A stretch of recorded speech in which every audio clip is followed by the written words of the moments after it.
Starting with the low pony, when we say low pony, we usually mean that the ponytail is going to be down here.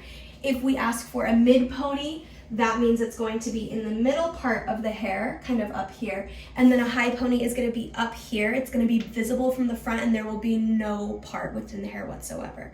So starting with the low pony, you just kind of want to go ahead and just gather all of that hair first. Make sure that the hair is perfectly split down the middle if your teacher is asking for a middle part. If you're unsure, make sure that you ask your teacher or Miss Alice.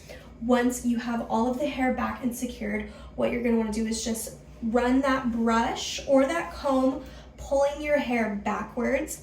The main thing is that making sure right here when you come to this middle section is that you start pulling the hair backwards towards the bun. So if we're looking at my head, I'm not pulling it sideways and around, I'm pulling it straight down. And just kind of making sure that I go around grabbing all of that hair and making it slick as we go. So I'm gonna go ahead and do that real quick. And here we go. I also recommend before a competition to not wash your kids' hair. The reason why is because one, it's already gonna get very dirty throughout the weekend, but two, it's going to make styling their hair a lot easier because the natural oils in the hair will be there.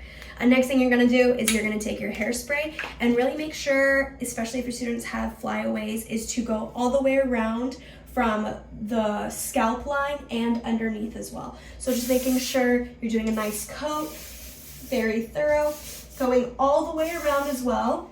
And sometimes what we also forget is going underneath. So a little spray underneath and then right back at the scalp line, especially at those ears too.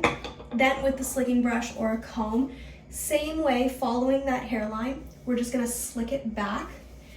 And if we kind of see my hair starts to get really smooth in comparison to the rest of my head. So any sort of bumps that are sticking out, the smoothing brush will take that away.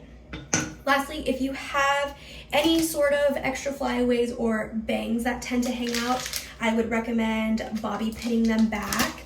Wherever they are, you're just going to want to smooth that back with your hand and then tuck that bobby pin in. And that's it.